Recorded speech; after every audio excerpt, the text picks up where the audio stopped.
Fala pessoal, sejam bem-vindos a mais um Outcast. Mais uma semana a gente aqui, né? Firmes e fortes. E hoje conversando com o João Gabriel Jardim. Salve, Beleza, prazer.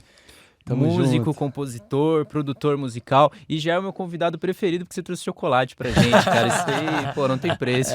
Eu sei que eu ia agradar vocês. Porra. Chocolatinho, ninguém segura chocolatinho. Eu mesmo sou fã e muito obrigado por ter aceito o nosso convite, João. Imagina, cara, que prazer, contem comigo. Vamos embora, vai ser bonito. Isso aí, você que já é conhecido do estúdio aqui, né? Fala um pouquinho pra gente mais do seu trabalho. Bom, eu sou produtor musical, mas antes disso sou compositor, né? Minha base, formação musical vem desde moleque, sempre com música popular brasileira, tocando violão popular, piano erudito, isso já é uma parte da formação. E deu que desaguei na composição, né? Composição musical, no sentido de eu compor minhas próprias músicas. E eu venho trabalhando nisso desde moleque, desde 11, 12 anos de idade, fazendo as primeiras músicas, assim. E aqui nesse estúdio, pô, eu tenho memórias porque em 2018 eu vim trabalhar com o Magi Batalha, que é aqui o também produtor, aqui junto com o Fernando. A gente produziu o EP Múltiplas Cores, que foi o primeiro lançamento de estreia meu. Não, esse é o primeiro lançamento, é de estreia, né? Mas o meu lançamento de estreia foi aqui, EP Múltiplas Cores, foi lançado no Spotify e em todas as plataformas digitais em 2019. E é isso, foi dessa experiência mágica e de muitas outras que eu vim aqui trabalhar junto, de estar aqui celebrando o Magi, o Fernando e Legal outros que você momentos. pegou uma transformação, né? Você comentou que na primeira vez que você veio era totalmente diferente. Cara, era tudo mato, não tinha nada, era só grama, não, brincadeira, mas era... Tinha um riozinho ali. Tinha um riacho que pulava aqui, não, brincadeira, mas... Aqui era um quadradão, né? Esse estúdio ficou maravilhoso, o Estúdio U, depois da Sim, reforma, com certeza. né? Não à toa a gente escolheu ele pra Com produzir. certeza. Mas era um grande quadradão, né? Azul, né? Era de outra cor, era outra energia, que era ótima também. Essa aqui também é ótima, todas as energias desse lugar, não tem como, mas são muito boas. E eu tô muito confortável e muito feliz de estar aqui, gente. Obrigado. Muito legal, mano, muito legal. Fala um pouco mais do seu trabalho, do seu EP, quando eu digo agora seu trabalho, né, que foi a mesma forma que o Cezinha falou, mas eu digo agora especificamente do EP Múltiplas Cores. Cara, o EP, ele tem esse nome Múltiplas Cores porque tem uma música que se chama Múltiplas Cores, que é a homônimo, né, ao nome do EP. O carro-chefe. É, o carro-chefe, exatamente. E a ideia, o conceito principal desse EP é demonstrar as múltiplas cores dentro do compositor que as escreveu, né? Todas essas músicas. Então, são 4 faixas e cada uma delas imprime uma versão diferente, uma musicalidade, uma sonoridade diferente, tem propostas diferentes cada uma das 4 músicas. Tem uma que é um samba, tem uma que é uma música completamente eletrônica, tem uma Pó da Manhã que realmente ela trabalha com ruídos, com uma urbanidade, com uma densidade muito grande. E a Múltiplas Cores, que é uma coisa já mais melódica, mais metafórica, mais emocional, né? Vai pra esse caminho da melancolia também, um pouco, já é mais melódica nesse sentido. Sim. Perdão, pode concluir que eu ia fazer só o comentário. Fala você primeiro e depois eu comento. Não, tá. Mas é isso. E a Múltiplas Cores, né? A música foi escolhida como carro-chefe, por isso que dá o nome. E também, justamente por ter essa proposta das músicas se diferenciarem entre elas. Né? E foi um pouco essa a proposta central. Junto com o Magi, que ele me ajudou a produzir, a gente produziu junto, eu fiz toda a pré-produção, os arranjos todos estavam na minha cabeça, fiz no computador, tudo ali, assim, e não abdiquei de nenhuma notinha. O Magi, ele foi muito querido e muito, assim, me suportou muito, porque naquela época eu tinha uma ideia completamente autocentrada eu era muito apegado às minhas ideias de composição. E o Magi, ele respeitou muito aquilo. Então, hoje eu faria diferente. Porém, o resultado, aquilo, eu sou muito contente e muito agradecido pelo Magi, que o que ele fez foi realmente mágico. Pra mim foi muito especial, era o EP que eu queria ter feito, foi excelente, sabe? E me levou pra lugares incríveis, as músicas, muita gente conheceu, assim, tiveram coisas um pouco depois que interromperam a divulgação e a expansão do trabalho, mas porque eu tive que focar em outros lugares, né? Por necessidade. E aí, só que a música sempre, ela tomou forma, tomou corpo, as pessoas vão ouvindo. Até hoje recebo mensagens falando que, pô, das pessoas que gostam das músicas, sabe? Que legal. Isso é o mais importante, era onde eu queria estar. Aham. E fico muito feliz por isso. Pode falar. Eu ia agora vou fazer 2 comentários, que é o primeiro com base no que você falou por último, que eu diria que é quase inevitável, assim, quando duas mentes trabalham num processo de Posso pegar uma criação. aguinha? Pelo amor de Não. Deus, tá bom. Manda ver, Que desculpa. quando duas pessoas, duas mentes entram num processo de criação, transmitir a ideia do jeito que eu vejo, para passar pro Cezinha, é uma coisa assim, porque por mais que eu dê uma descrição, entre aspas, perfeita, ele vai receber na mente dele de uma forma diferente, né? Sim. Então, assim, tem que ter uma sintonia e uma dedicação muito grande para desenvolver esse trabalho. E é compreensível, você falou que hoje você faria diferente, mas eu acho que é bem compreensível porque é a sua identidade na obra, né? Então, você Sim, quer deixar exatamente da forma que você pensou. Eu acho isso muito legal. Assim como eu acho legal a versatilidade dos estilos que você comentou. Pouco antes de entrar aqui na entrevista, a gente falou sobre isso, né? Como às vezes as pessoas acabam se apegando a rótulos, mas acho que a essência do artista é isso, né? Saber navegar ali por diversos mares. Então, esse processo que eu passei com o Magi foi um processo de simbiose, assim, né? Da Uhum. gente se entender, ele me entender. Eu sinto que na época, como eram músicas que eu já tinha composto há alguns anos, um tempinho atrás, então eu tinha um apego muito grande por elas, e até hoje tenho, assim, né? Mas na época, quando eu escrevia as músicas, eu queria que elas soassem daquela forma, eu não queria abdicar de nada, sabe? E o Magi, ele entendeu isso. E ele foi se adaptando a mim, ele foi sugerindo, claro, coisas também, eu fui entendendo também. Eu acho que isso que trouxe a coisa especial, assim, o que foi... o processo me ensinou muito, porque a gente gravou aqui neste ambiente, talvez até com este tapete. A gente gravou quarteto de cordas, teve gravações super complexas aqui, e foi um processo de amadurecimento total. Saí diferente do processo, me ensinou muito ali, 2019, vamos entender, imaginar que 2019 foi um pré-pandemia, né? Então... logo que, digamos, de um ano que foi lançado, que foi dia 9 de agosto que foi lançado, e aí até o 9 de agosto de 2020, pô, já tinha virado minha cabeça, já tinha entendido muitas coisas a partir dali, entendeu? Sim. Porque um ano parece que é muito, mas é muito pouco, sabe? Não sei, pelo menos pra mim, quando deu um ano de múltiplas cores, eu falei, nossa, já deu um ano, sabe? Tipo, que eu lancei. E muitas coisas acontecem em um ano, né? Com certeza. Ainda mais com todo esse cenário, né? Que veio posterior ao exato. lançamento. Que intensifica um pouco mais, né? E vai fazer aí quase 2 anos que a gente tá nessa história, né? Pô, muito tempo pra ficar no meio disso. Demais. Mas eu ia te perguntar em relação ao seu processo, assim, pra você compor música. É um assunto até que eu tenho interesse, porque como eu escrevo, tenho até vontade de um dia estudar mais pra compor, estudar assim, né, de entender mais como funciona pra conseguir compor músicas também. Como que você escreve? É uma coisa que vem, assim, totalmente natural? Você tem algum processo? Como que é? Cara, ó, a Denise tá aqui, eu sei, mas eu vou falar assim, que é um processo de gestação, sabe? Pra mim, eu sei que não se compara, não tem nada a ver, mas assim, pra mim é um processo de maturação e suor. Não é, muito pouco vem da minha inspiração, sabe? Daquela que baixa, que você escreve, pô, uma música em 5 minutos. Pô, comigo nunca aconteceu. Assim, se aconteceu, foi numa parte de uma música que saiu rápido, mas não era a música inteira que sai, assim. Sim. A música é aquela pedra que você lapidou e fez escultura, pouco a sempre. pouco. E isso, exatamente essa metáfora, se aplica ao meu apego com as composições que eu fui fazer com o Magi, sim, porque sim. eu esculpi, eu criei uma concepção na minha cabeça e queria imprimir aquilo. Então tá muito interligado o processo, porque meu processo criativo, cara, ele é demorado, ele é longo, eu estudo muito, eu tento encontrar as melhores palavras para cada verso. Não, eu sou muito exigente, gosto com não ter erros de prosódia, né, tipo acentuação da sílaba tônica errada na palavra, de acordo com a melodia. Isso eu presto muita atenção e sempre é aquela busca, né, cara? Então o meu processo ele é muito demorado. E eu tenho ultimamente, assim, nos últimos meses, me permitido a estar um pouco mais aberto para deixa o clichê vir, deixa vir também influências externas, não vou pensar muito no que eu tô fazendo, só fazer. Mas o meu histórico é muito do ourives mesmo, de lapidar, de deixar... Opa, balancei a mesa aqui.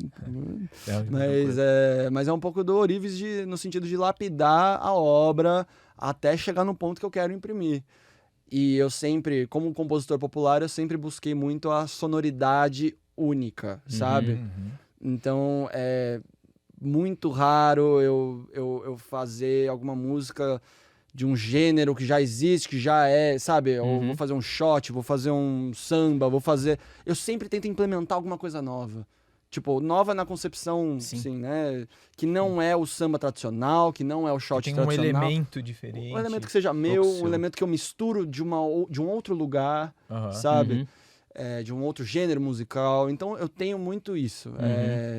É muito raro, não vou dizer que não acontece, mas é muito raro eu seguir, pegar uma fórmula, um tipo de música, um gênero e seguir todas as tradições desse gênero, sabe? Sim. Sempre tento, num samba, no EP Múltiplas Cores, inclusive, tem uma música, a última do EP, se chama Salvador. E é inspirado num livro do Jorge Amado, chamado Jubiabá, que é um livro que eu li, mudou minha vida, concepção, muita coisa, aprendi muito com aquele livro, e é inspirado, não conta sobre o livro. E ele é um samba, é um sambão, assim, é um samba que, pô, no final lá tem um sintetizador, assim, que entra, que faz a cama harmônica ali, então eu gosto disso, de trabalhar com híbrido, sabe, de uma coisa muito analógica, que é presente na cultura popular brasileira, que é feita do analógico, né, o Brasil é feito do analógico o tempo todo, né, historicamente falando, e eu tento trazer esse híbrido, esse elemento que não tem muito a ver, que tenta compor com o eletrônico e sempre trabalho e brinco com Então, isso. dessas inovações saem coisas, por exemplo, uma referência de inovação pra mim eu que curto muito rock, mais uma vez, pessoal, dá pra fazer um corte depois. Eu curto muito rock, vários episódios. Checklist. Assim. Vocês vão criando o checklist de vocês. Né? Toda vez que o Henrique falar que gosta muito de rock, o pessoal que estiver assistindo toma um shot. Verdade. Crise de coma alcoólico. Cachaça de jambu. Cachaça de jambu. Mas eu ia falar do Jethro Tull, que, foi a primeira banda que inseriu flauta no rock e se tornou uma marca registrada deles. Claro que, né, outros vieram depois e experimentaram, mas, por exemplo, eles inseriram isso, né? Então, por exemplo, do seu processo de criação, da sua experiência, pode sair novas tendências, né? Por que não? Cara, é isso. As minhas músicas, elas, no geral, isso é também uma característica da minha composição e do meu trabalho. Não sei, eu flerto pouco com e tô flertando cada vez mais, assim, tô me deixando nessa, eu falei de deixar fluir as coisas e tal. Eu flerto pouco com o padrão das formas musicais. Então, com refrão, minhas músicas muitas vezes não tem refrão, sabe? Tem partes A2, C, A, B, D, E, F, G, sabe? Tipo, as músicas, elas vão criando formas próprias. E nem sempre eu sinto vontade de fazer um refrão. Tem músicas que tem, mas não necessariamente eu tenho na minha mente que eu preciso fazer um refrão. Por exemplo, é um exemplo, né? Essa é uma coisa curiosa, porque eu confesso que na minha estrutura de música sempre passa essa referência do refrão. Então. Não, mas é ótimo expandir, desconstruir, porque não existe formato, né? Não existe formato. Fórmula certa que você tem que fazer. Existe o formato comercial, né? Que era o que a gente estava falando ali um pouco antes da gente começar, né? E o formato comercial, ele já é uma máxima. Não é que você flerta ou não, é uma máxima. Tem que grudar, tem que ter tantos compassos, tem que ser quadratura certinha, tem que tocar 3 vezes o refrão. 3 vezes o refrão. Tem, assim, fórmulas mais próximas de você, pra você estourar, pra você ter um apego maior, pra ser mais palatável, para as pessoas cantarem e absorverem a sua música e tal. Ficar o dia inteiro pensando nela. Muita gente, sempre que eu percorro com pessoas, as pessoas escutam as músicas, elas falam, pô, sua música gruda na minha cabeça e não... Só que ela não dialoga com a fórmula com o padrão super comercial, entendeu? Não vou dizer também que eu sou eu sou geminiano, gente. Pra mim tudo tem dois lados, né? Eu não consigo fixar uma ideia só. Mas não vou dizer que eu também não busco o agradável, o que pega a gente, entendeu? Mas também eu não tenho como uma máxima pro meu trabalho fazer refrão, fazer isso, aquilo. Pra mim é a música que fala comigo e eu vou tentando entender pra onde que ela tá me levando. Perfeito. Eu sou receptor da mensagem, assim, né? E tem uma mensagem que chega, eu tento traduzir ela, entendeu? Uhum. Eu vou até perguntar agora pra não perder o timing, pedir pra você falar um pouquinho mais do livro do Jorge Amado, que você falou que mudou sua vida.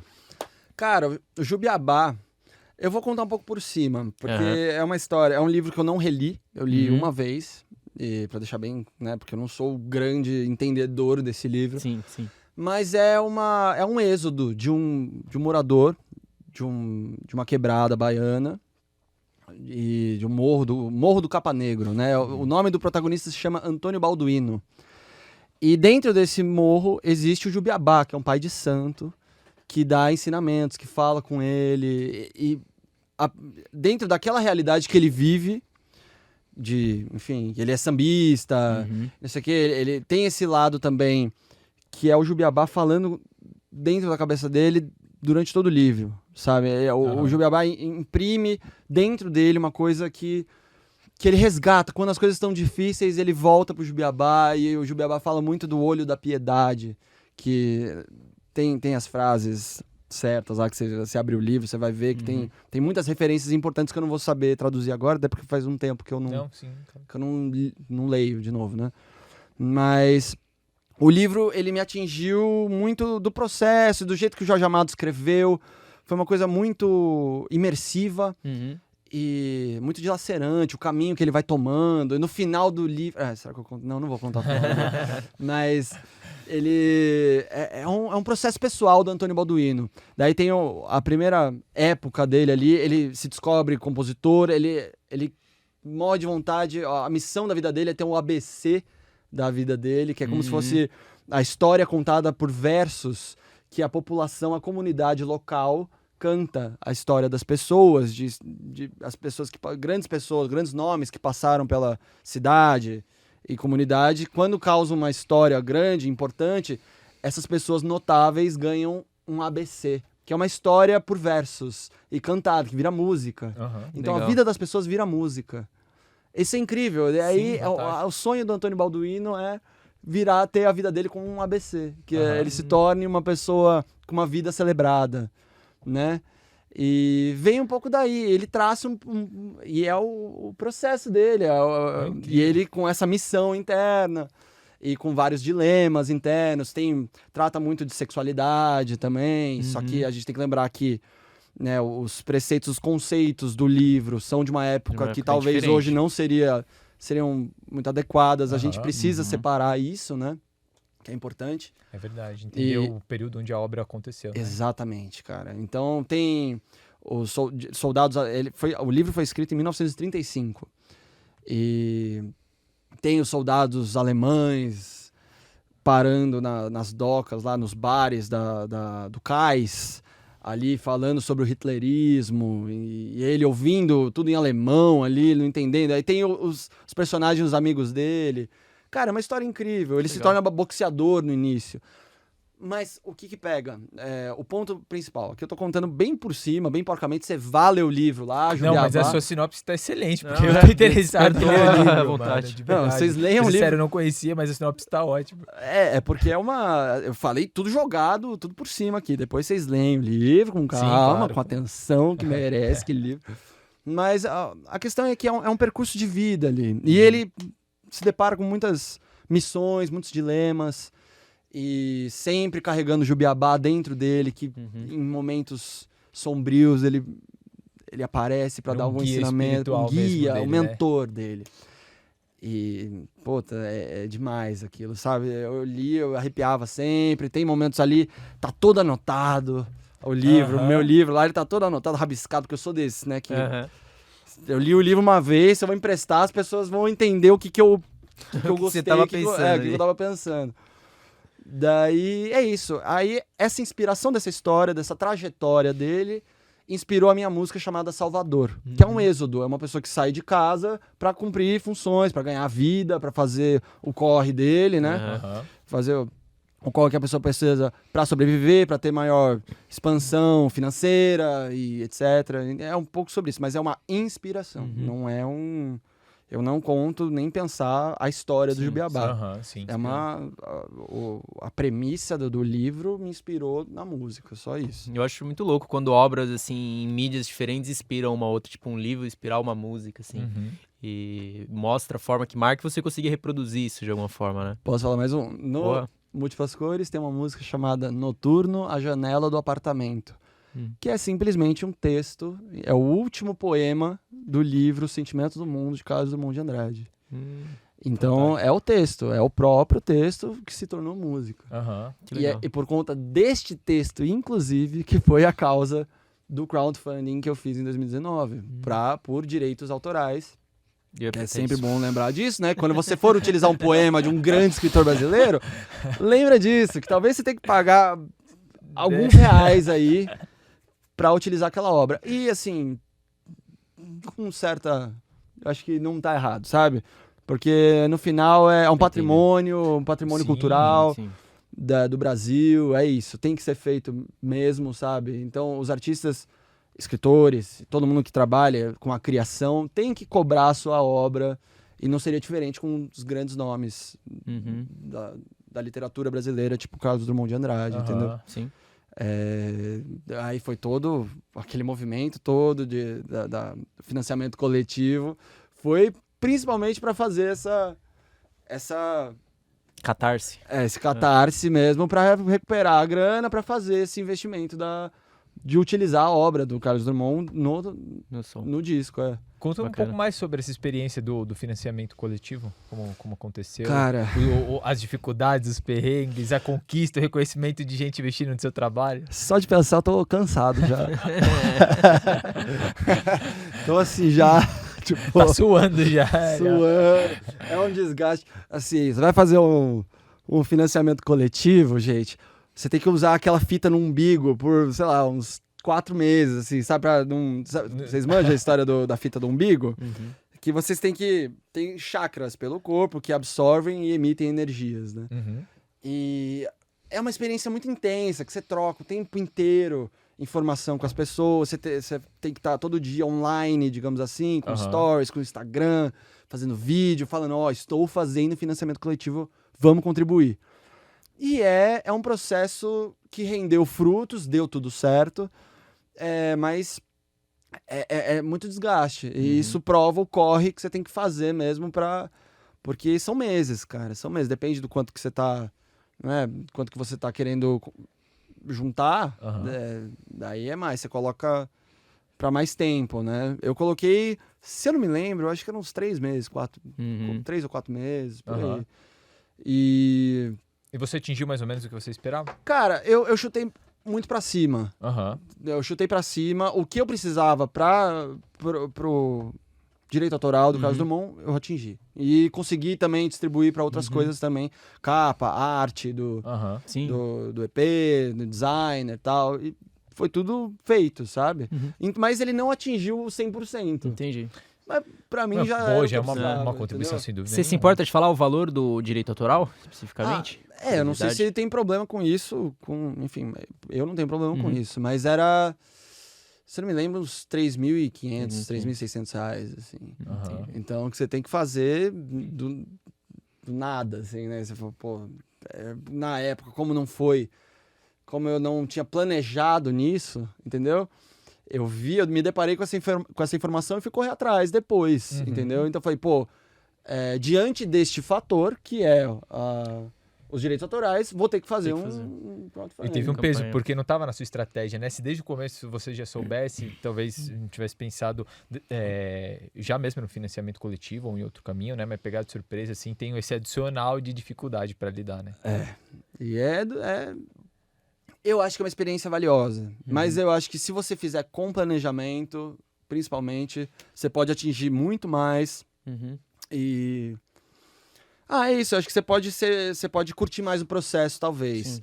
Só que é aquilo. Tem alguns formatos de financiamento coletivo que, se você não atingir a meta, você perde. Devolve, O meu não era assim. O meu eu mantinha aquilo e dava... não lembro quantos % pro Catarse, entendeu? Mas tem um método que é o Flex e o outro que é o Tudo ou Nada, assim, né? Sim. E eu optei pelo Flex porque era o que eu precisava. Sim, E ainda mais que não era tanto quanto outros trabalhos. Tem trabalhos que é, por exemplo, um disco inteiro, um disco, não EP. Um EP são 4 faixas, mas um disco de 12 faixas inteiro, com mais músicos, mais shows, mais não sei o quê, que dá 40 pau fácil, entendeu? Daí você tem que ficar com meses com aquilo. Tem muitos artistas que fazem financiamento coletivo para atingir essas metas. E imagina, porque é um processo muito desgastante. Assim, eu, pelo menos mesmo. que eu fiz pouco tempo e flex, foi assim, foi realmente flex, assim, sabe? Foi uma coisa que não foi pancada e preciso, e, claro que eu precisava, mas assim, o que eu ia obter era pouco, eu ia conseguir, então, beleza, já ia injetar onde eu precisava. Pô, tem trabalhos aí que são 40 pau, 45 pau, falando em dinheiro, assim, né? E hoje, talvez, né? Não sei quanto que estão os trabalhos em média, mas um trabalho grande assim, normalmente dá por isso, entendeu? E imagina, você ter em mãos uma campanha que depende do trabalho de outras pessoas, você vai ter que pagar essas pessoas, entendeu? Sim. Então você tem uma responsabilidade muito grande na mão. Então é uma responsabilidade que você tem por muita gente, entendeu? Sim, o trabalho só vai acontecer para você e para outras pessoas, você tá querendo ou não, você tá lidando com vidas, né? Então as pessoas precisam desse retorno, bom, vai dar certo, você tem que correr atrás, você tem que fazer, você tem que alcançar esse valor, senão pode dar problema para você depois, sabe? Sim. Então, do formato que eu fiz, foi tranquilo, eu sabia onde eu ia chegar, não era um valor alto, mas não era um valor exorbitante, então eu corri, porque eu tinha data pra acabar, entendeu? Tanto que eu não consegui o 100%, mas eu não me preocupei com isso porque eu consegui o que eu precisava, entendeu? Eu acho que o ponto principal é esse, mas muito desgastante pra mim. Você cogita fazer novamente num próximo trabalho? Cara, sempre não vou fechar portas pra isso, mas eu acho que, não sei, eu procuro não fazer. Mas eu recomendo, eu acho que é uma porta aberta. Não tô fechando portas. Para quem quiser fazer, eu acho que se for fazer com planejamento, é muito legal. Você pode chegar a lugares muito incríveis, você pode ter um retorno muito legal, você tem um trabalho de marketing bem feito, bem ampliado, com bastante divulgação para as pessoas verem, se conectarem com o seu trabalho e quererem investir. Pô, incrível. Eu acho ótimo. Mas eu acho que como eu tive essa primeira experiência que foi meio turbulenta, querendo ou não sei, não penso como primeira opção. Mas eu, que já tive uma experiência, quem não teve, eu digo, é barra, você tem que correr todo dia, você tem que estar com isso na cabeça. Por meses, entendeu? Mas se planejando, fazendo direitinho, com intensidade, com um cronograma e tal. É um caminho. Você tem que pensar em todos os retornos, né? Tipo, porque as pessoas doam grana pra você e você tem que devolver com algum produto, né? E se você cuidar de tudo isso, acho que é legal, acho que é uma boa alternativa, entendeu? Legal. E você passou bem, assim, o quanto estressante é a situação, né? Mas essa parte que você falou do marketing, do planejamento, da dedicação, né? Dá pra ver que você teve isso porque...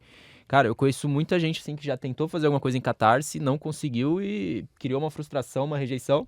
E eu conheço gente também de quadrinho que vive de fazer Catarse, tipo, fazer, 2 campanhas por ano e vende só ali, né? Então é uma parada, com certeza, difícil. É uma campanha, né? Essa é a definição. Cara... Mas cada situação é uma situação, né? Isso também tem, né? Tem gente que às vezes consegue mais... Depende da estrutura da pessoa também, né? Quanto que já é mais acostumado e tudo. É uma ferramenta. O que eu brinquei da fita é um pouco isso, porque é estressante, você tem uma troca muito intensa com as pessoas, então Pô, todo mundo perguntando, você tá lidando com... É o que eu já falei, né? Não vou repetir tudo assim. Mas tá lidando com várias vidas, você tem que se dedicar àquilo full time, assim, sabe? 100% ali. Eu vou aproveitar, vou puxar um gancho que você falou sobre essa troca com as pessoas e lidar com as vidas, para saber de outra interação, que é a apresentação, quando você toca nos lugares e tal, e como que funciona isso, essa mística, o frio na barriga, que eu imagino que é inevitável, e a inspiração do momento, né? Porque tem toda uma composição ali do lugar, de quem tá engajado, de quem tá curtindo, isso também imagino que influencia na sua performance, Pô, né? é o sentido de tudo, Henrique, é o sentido de tudo, velho. A gente só faz o que faz, eu insisto na música até hoje por esse frio na barriga.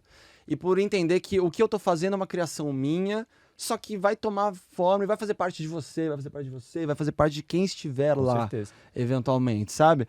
Então é um processo muito gratificante, cara. Você chegar lá, tocar uma música, as pessoas, principalmente quando as pessoas estão escutando o seu som, que é, putz, tem gente que não sabe ouvir, né? Mas quando as pessoas, quando você Tem gente tem que um- ouve e não escuta, né? exatamente, pô, perfeito. Mas você lidar com um público que tá ali de cara, de braço aberto, falando, mostra, então toca, faz seu show, faz o que você tem que fazer, pô, tudo faz sentido, cara. E pra mim é a razão, assim mesmo, de continuar nisso com a história da música, que apesar de eu ter interrompido o processo do Múltiplas Cores, né, não foi uma interrupção, foi natural, foi uma coisa que eu não fui conseguindo fazer sozinho, todas as divulgações, tudo que eu tinha que fazer. Por outros motivos, eu tive que dar uma paradinha pra depois voltar grande, entendeu? Então, mas... desculpa a pergunta do frio da barriga, né? Isso, das apresentações. Cara, normalmente eu faço sempre com voz e violão, que é uma... Voz e violão, assim, né? Quando não é banda, quando... Eu gosto muito, eu tenho esse código comigo. O voz e violão, pra mim, é meio intrínseco, é uma coisa que me deixa... Acho que não tem mais MPB que isso, né? É a essência MPB, né? A influência tá ali, cara, não tem como. Não, Mas maravilhoso. vira uma coisa meio intrínseca, onde eu tô confortável, onde eu tô seguro, onde eu tô... É casa. Eu passei tanto tempo assim, sabe? Com o violão comigo, e que o violão fez parte de mim, e é isso. É parte da sua identidade também. E é uma coisa que eu venho desenvolvendo até hoje. As composições continuam.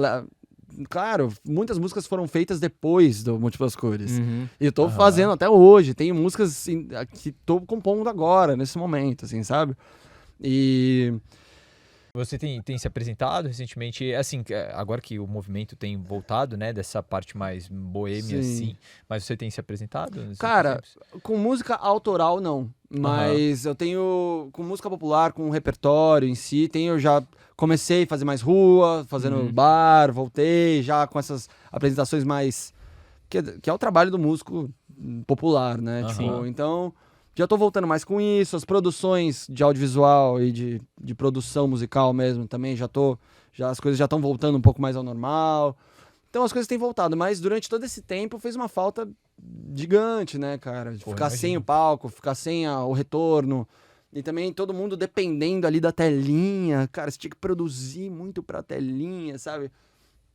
Não é muito lance, assim, sabe? Eu acho, na minha opinião. Não, claro, é o que a gente falou assim, sobre o fio da barriga, a conexão com a galera que tá ouvindo, pô, na tela você não tem isso, né? Não tem, cara. E eu sou... Nesse sentido, eu passei... Eu acho que todo mundo passou por shows que marcam a vida, né? Sem dúvida E nenhuma, os shows fazem uma parte da nossa memória que é uma coisa... Não sei, que a gente muitas vezes teve... Pô, foi o dia mais feliz que eu fui ali, foi um show, foi uma peça, foi um negócio que eu tava ali, eu vivi aquilo, sabe? Não tem mais experiência mais da hora que você viver uma parada ao vivo, a cores, tá lá, vendo, entendeu?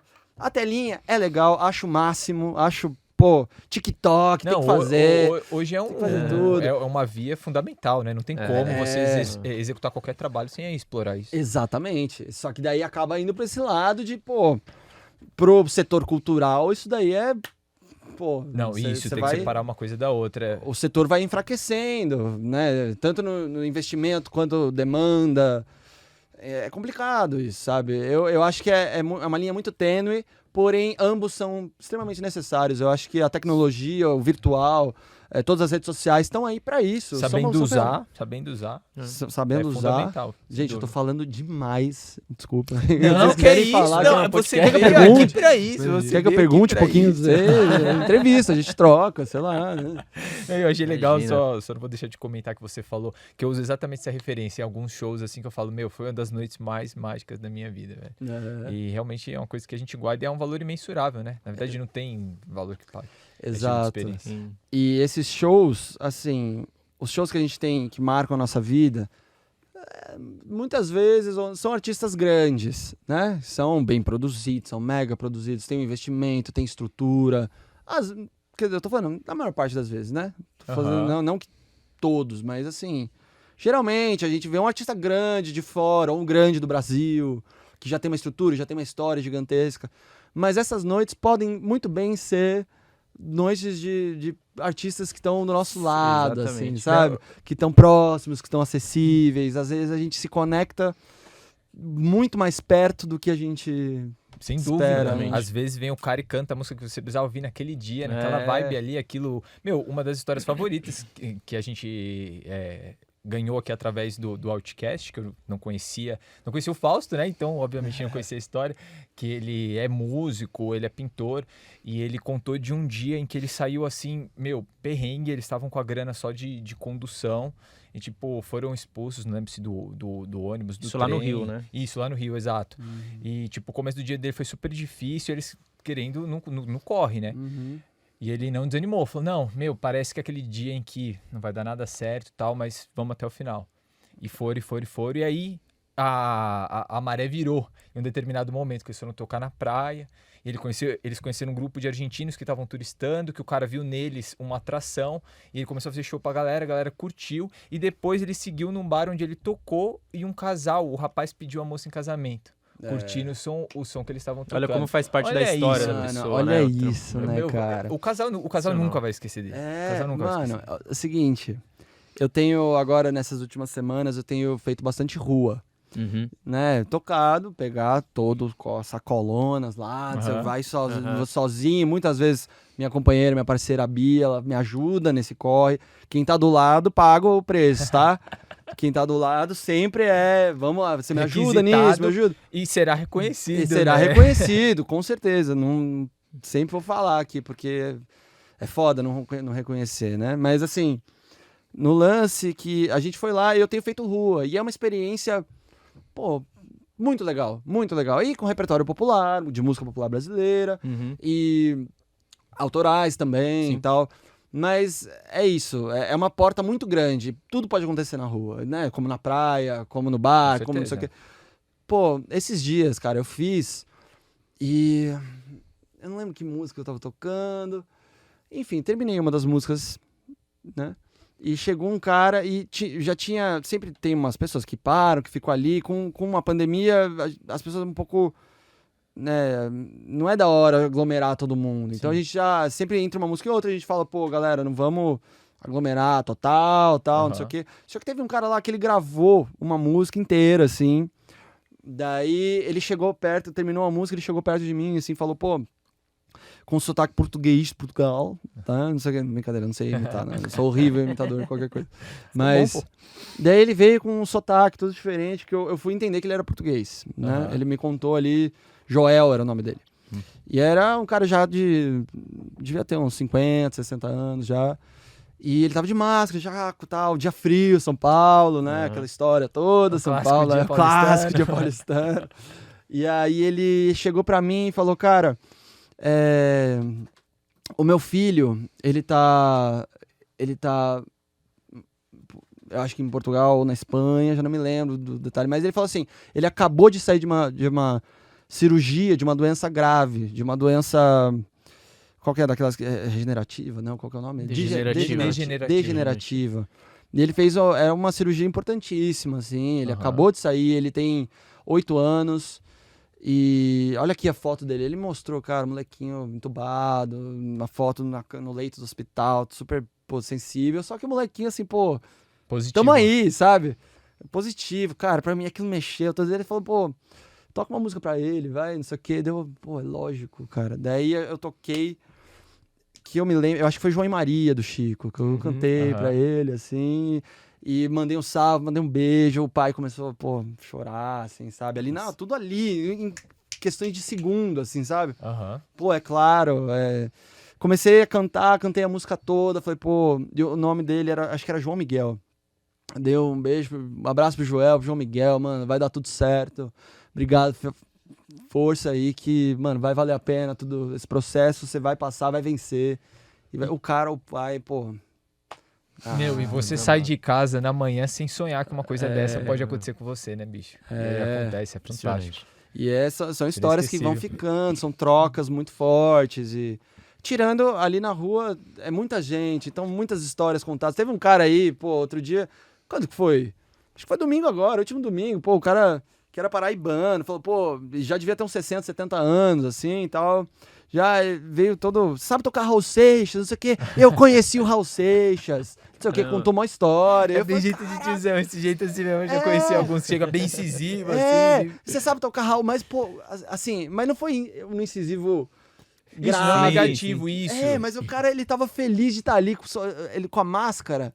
Eu vi um Dá sorriso pra ver no assim. olho dele, assim, pô, sabe tocar Raul. E o cara humildão ali, sabe? Tipo, ele contou, eu conheci o Raul, não sei o quê, convivi com ele, pá. Quando que eu ia conhecer, sabe? Quando que eu ia passar por uma pessoa dessa, sabe? Não, a rua tem uma experiência única, incrível. Então, e a rua... assim, isso se traduz no palco, isso se traduz também em outros trabalhos musicais de ação, do ao vivo, da cor. Claro. Pô, você tem essa troca, sabe? Na rua é mais, as histórias chegam um pouco mais, né?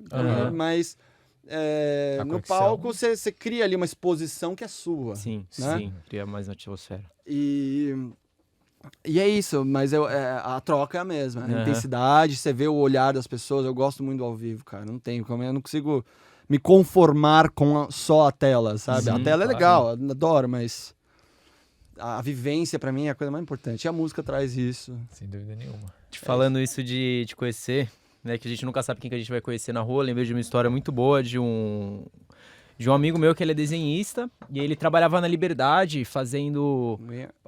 Ele trabalhava fazendo caricatura, assim, das pessoas que passavam, né? E ele nem cobrava, assim, um valor fixo. O pessoal deixava quanto achava ali que valia, né? Aí uma vez ele desenhou um gringo ali que apareceu e o cara deixou mó grana pra ele. E aí depois o cara foi embora e ele não ficou sabendo, tipo, foram avisar ele depois que era o Tim Burton. Então ele conheceu o Tim Burton, assim, que ele conhecia de nome, mas que não reconheceu.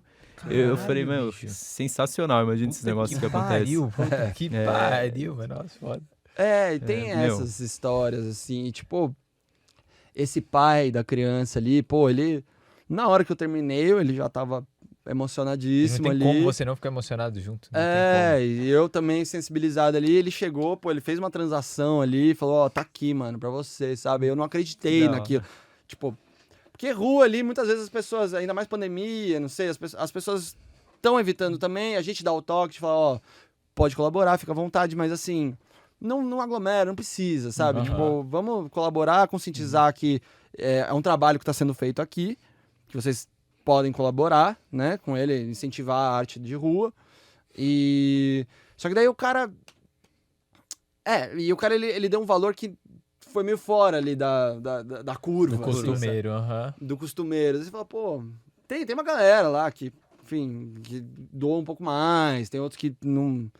E o mais louco, que eu vou falar assim, direto, tem, mano, morador de rua, catador de latinha, e não sei o quê, que, pô, galera que tá passando na rua ali, vasculhando lixo ali, os caras vão lá e dão, mano. Te colaboram com a tua arte ali que você tá fazendo, com aquilo que você tá fazendo na rua, que tá emocionando ele, velho. Ou ela. Você vê o quanto vale pra ele, considerando que ele tem pouca matéria. Você é louco, velho. Isso aí me arrepia inteiro, porque eu falo, pô... E quantas vezes fala, mano, não precisa. Você não precisa, velho. Tá suave, velho. Você der um joinha, se der um... Assim, pra mim, já vou tá contente pra caralho. O cara nem precisa, tá ligado? Aí você vê outras pessoas que, mano, sei lá, tá de boa na vida, fazendo nada. E nem dá uma olha, atenção. nem sabe? Então mas isso é assim, a arte de rua envolve isso. São os... Importante pontuar. São prós os e contras como tudo, prós né? e contras como tudo, exatamente. Então, mas você lida um pouco mais com a insensibilidade das pessoas. e com a sensibilidade de outras, mas você vê quanto que numa massa geral, todo mundo tá aqui, ó, no cabrestinho, olhando o celular, pá. Cada um no seu Abraço. corre, foda-se o mundo. Cada um no seu corre, foda-se o mundo. Não tô aqui, ali não é... Também não quero mudar o planeta fazendo aquilo, mas assim... Não, mas claro... É uma percepção, sabe? Sim. De Uma tudo pessoa que você- da observação que você tira do que você tá fazendo ali. Sim. Aham. Então é muito especial. E o palco, no geral, digamos assim, rua é palco, sim, tem que ocupar, as pessoas têm que tocar, tem que sair, fazer as coisas delas, sabe? Uhum. Com certeza. Elas podem, todo mundo pode fazer o que quiser na rua. Quer dizer, né? Artisticamente falando. Vai que, né? Vai que alguém tem inspiração e dá pro outro lado. É isso aí, artisticamente falando. Artisticamente falando, pode, mano. Eu acho que tem que fazer, entendeu? Com certeza. E o palco, ele traz essa conexão também. Quando é uma exposição, um palco único pra sua apresentação, você se prepara. É aquela coisa de você falar, pô, agora eu vou trocar, vou dar o melhor de mim aqui. E é isso, velho. Vou fazer o que eu sei fazer, sabe? Tem umas coisas na vida que a gente nasceu pra fazer, né, mano? Sim. Independente das tretas que dá em volta, dos problemas, tudo que a gente tem. Tem umas coisas que a gente fala, mano, eu nasci pra fazer isso, essa é a minha missão, eu vou aqui, velho. Por mais que tenha vias, linhas tortas, você tem que dar uma pausa ali às vezes. Claro. Você tem que parar um pouco, respirar, voltar pro começo.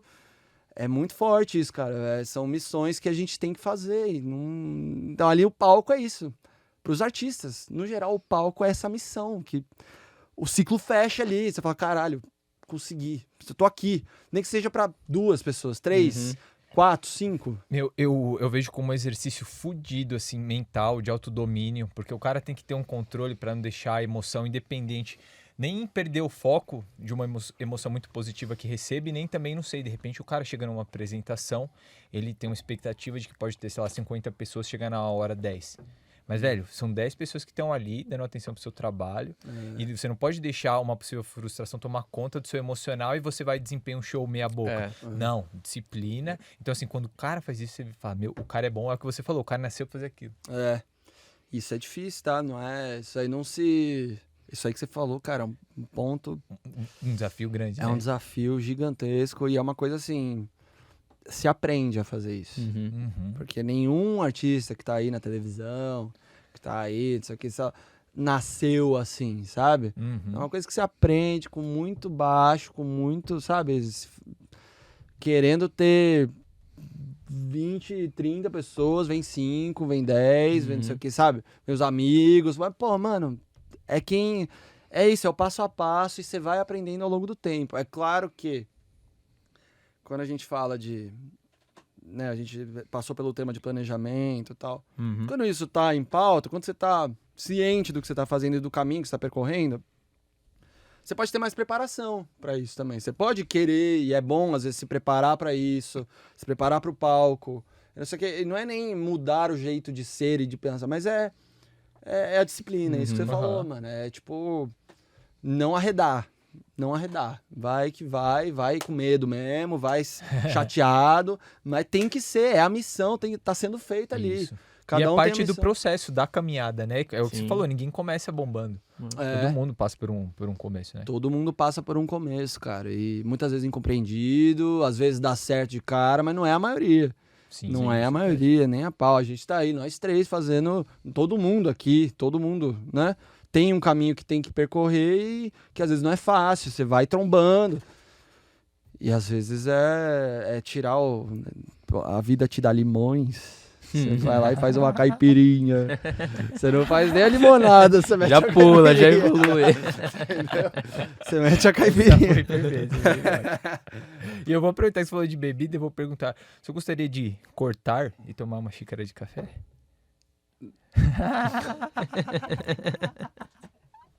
Vamos cortar e vamos tomar uma xícara de café. Estamos aqui da pausa do café, abastecidos. Vocês viram, né? Café de cevada. Esse é novo. Cafezinho, esse aqui a gente toma até 2 vezes. A gente tomou café também agora. Você já compôs pra outras pessoas também? Ou só pra você? Cara, assim... Eu nunca fiz esse trabalho de solicitação, assim, né? De encomenda, né? Sim, Quando a sim. gente compõe para uma outra pessoa, a pedido é uma encomenda. Você compõe para aquela pessoa. Isso eu nunca cheguei a fazer, porque o meu processo ele sempre foi para mim. Mas sim, já me interpretei com outras pessoas, já fiz uma abertura, interpretações diferentes e tal. Mas uma encomenda nunca trabalhei. Também nunca chegou à porta. Mas se eventualmente, sabe, já recebi muita letra, coloca uma música, bota aí. Ou uma melodia, bota uma letra, bota, sabe, trabalhar dessa forma. Sim. Mas não nesse ponto exatamente que você tá falando. Tipo, uma encomenda para uma outra pessoa, tipo... letra e harmonia e melodia. Isso eu nunca fiz. Mas tô aberto também. Não é uma... Aí, se quiserem convidar... Se quiser convidar, se quiser uma música minha, @João_Gabriel. Tô lá, tá? Tô brincando. Muito bom, muito bom. Isso aí. E infelizmente, né, todo o nosso programa chega ao fim, a gente fica até chateado, mas a gente precisa encerrar. E antes de realizar isso, eu queria te fazer a clássica pergunta que a gente faz para os nossos entrevistados, que é: se o João pudesse dar um conselho, o João de 10 anos atrás, ele daria? E se sim, qual o conselho? Uau, que pergunta, cara. Caiu num momento... É um momento muito especial e importante para você perguntar isso. Porque ultimamente, eu vou dar uma contextualizada. Não, perfeito. Que é só uma enganação para pensar. Brincadeira. Mas assim, mas é um momento muito especial para você perguntar isso, porque eu ultimamente, a pandemia, principalmente, ela forçou um processo de reclusão muito forte e que me fez, não só me fez, como fez muitas outras pessoas, repensarem nos caminhos, nas possibilidades, Perfeito. né? Tipo, de conviver mais com os próprios conflitos internos, de decisões e, enfim, repensar os caminhos. Eu acho que pro João de 10 anos atrás, cara, eu diria com certeza, viva todas as experiências que você puder. Não diga não para experiências, sabe, que são importantes. Todas as experiências são importantes e elas vão te favorecer um dia, sabe? Não feche portas, não esteja aberto para o mundo e para as pessoas. Assim, eu acho que a sagacidade, a malícia vem das experiências também, senão a gente passa muito batido. As pessoas que não querem, não quero viver isso, não quero... Mano, vai de cabeça, porque você vai tirar uma coisa boa, proveitosa.